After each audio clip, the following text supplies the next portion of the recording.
We have breaking news on the Root Fire, where fire officials are now giving us an update on that fire burning in Castaic. Let's go ahead and listen in. Get response right now. Okay, good. Ready? Is everybody good? Okay.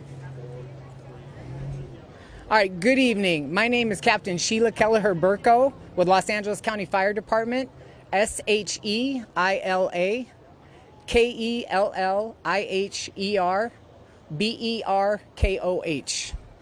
All right, we're here today. We got dispatched at 12:01 for a fire that started west of the 5 in north of Castaic.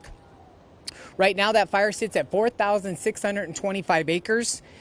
There's a third alarm response from LA County Fire, along with a first alarm response from U.S. Forest Service. Right now, we have an incredible team working under Unified Command, Los Angeles County Fire, U.S. Forest Service, CAL FIRE, along with LA County Sheriff and CHP.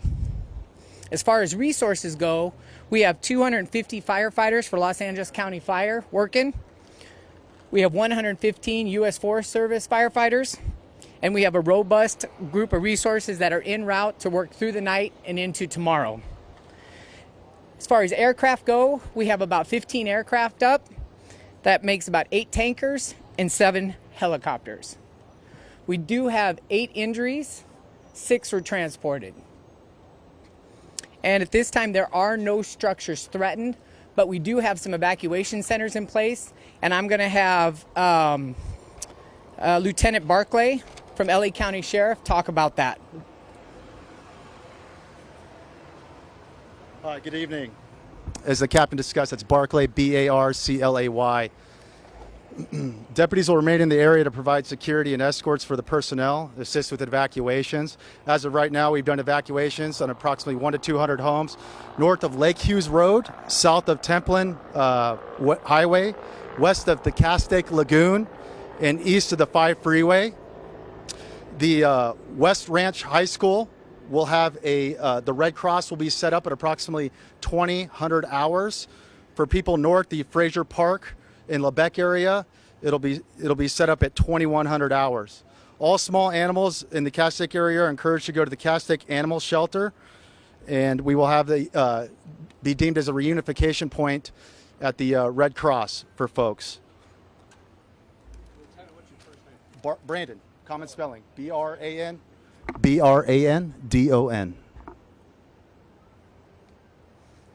Thank you, Lieutenant.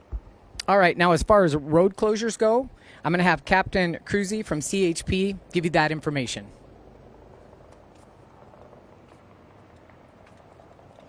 Hi, good evening. My name is Captain Ed Cruzy, K-R-U-S-E-Y, the California Highway Patrol Newhall area. For the road closures today, we have on the 5 freeway, the southbound side is closed at Vista del Lago, and on the northbound side, it's closed at Parker Road. That is the last exit to get off is Parker Road. The turnaround is north of that, so if you pass Parker Road, you'll be forced to turn around just north of Lake Hughes and travel back southbound.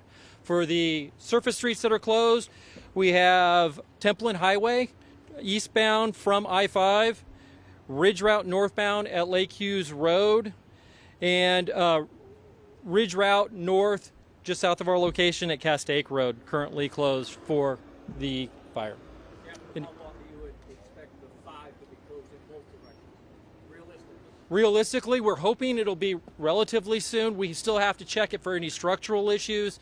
For example, if there's any of the guardrail that have the wooden structures that hold it up, we need to make sure those are in place and stuff like that. So Caltrans, we're currently working with Caltrans to start inspecting the freeway to make sure it's safe for travel. Any other questions? Thank you. Thank you, Captain.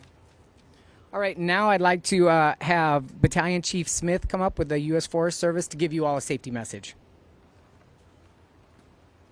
Good evening, Seneca Smith, S-E-N-E-C-A-S-M-I-T-H. I'm a Battalion Chief and Public Information Officer with the Angeles National Forest, the U.S. Forest Service. I just wanted to emphasize that we have a very strong working relationship with Los Angeles County Fire Department, and we've had very successful operations up till this point. One of the things we really want to do is stress the message to folks that with this heat wave, it's very hot and dry. We saw how quickly a small ignition can ignite and spread very rapidly. The Angeles National Forest moved from high to very high fire danger about 2 weeks ago, and there's good reason for that. So just be very, very cognizant if you're out there recreating, traveling, using the public lands. Be very, very mindful of your actions and the potential for ignition to unfortunately get to this level. Thanks. Some important information. Thank you, Chief. We're going to be in triple digits for the rest of the week. Now, I'd like to open it up for questions, and I'm going to have Chief Ewald come up for LA County Fire Department to help field those questions. Yeah, good evening. Deputy Chief Tom Ewald, E-W-A-L-D. What we saw this afternoon, we had a pretty strong southwest wind pushing the fire to the north-northeast. We saw the development where it crossed over the 5 freeway. It did get into some heavier fuels. That was what was producing a lot of the heavy smoke. Later, right before sundown, we did see a wind shift. We were anticipating a northerly wind influence this evening, and we did see that happen, which actually caused some increased threat to some of the structures along the Castaic Lake area.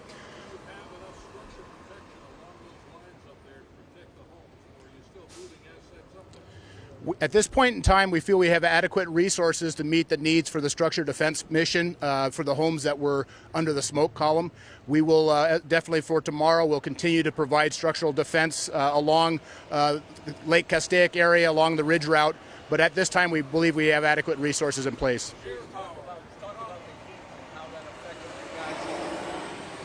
Yeah, as everybody can see, take a look at the weather. We're really at day one of about a 9 to 10 day fairly extreme heat period. And if you can imagine, wearing heavy firefighting gear, carrying packs, dragging hose, swinging tools, the folks out there are just taking a beating. And so obviously we're advocating for them to hydrate, for the supervisors to pay attention to their condition.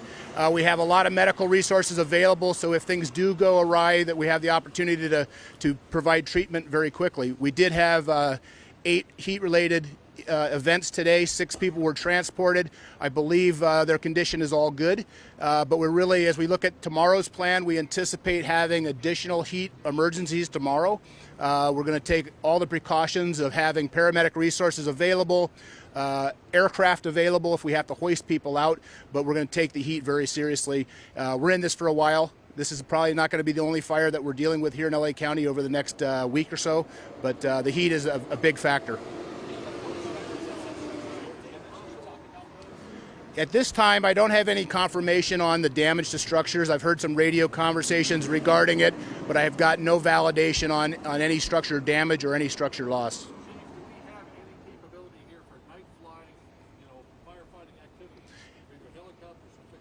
Yeah, so during the daytime, you saw a very powerful air armada, both fixed and rotary wing aircraft. This evening, into the hours of darkness, we will continue to have helicopters flying, making retardant drops to reinforce those lines that were put down by the fixed wing aircraft today. So we will be flying 3 aircraft, part of what we consider the quick reaction force. We'll be flying 2 CH-47s, which both drop 3,000 gallons of retardant or water, and they'll be flying through the night along with an S-61 that also has a very large tank capacity. Well, the retardant, what we're trying to do is reinforce the lines that were put in today by the fixed wing aircraft. So the ability to operate throughout the night, they'll be flying on their night vision goggles. They will reinforce the lines that have been established, and then as hot spots develop, as the wind shifts, they'll be available to reinforce or establish additional line where the fire demands it. Chief, are you anticipating any new challenges tomorrow? Our big aim tonight is we're anticipating a northerly wind shift that'll blow the fire back into what is already burned. We have a lot of good dozer line that's been put in that we need to then reinforce with the aircraft that we spoke of. We anticipate some northerly winds into the morning with a shift back to this afternoon's like condition, southwest wind, which will push it back towards Lake Castaic. So our aim is just keep it in that box. Our aim is to use both the day and night flying helicopters and fixed wing aircraft along with our ground personnel to really continue to box this in and prevent any further growth. Is the terrain suitable for ground forces to really get in there to start doing the close-up work? The terrain has been very favorable for our bulldozers, which has been tremendous. So we had 9 bulldozers working earlier.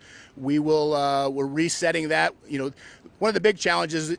This is the fire that's burning right now, but we have 4,000 square miles of LA County that we have to consider for tomorrow. So we're going to have dozers staffed around the county tomorrow for additional fire starts, and we will have a robust commitment of bulldozers to this incident to ensure that we're able to box it in. A lot of residents have been evacuated. They're wondering when they could possibly go home, or if there's even a possibility of them coming back.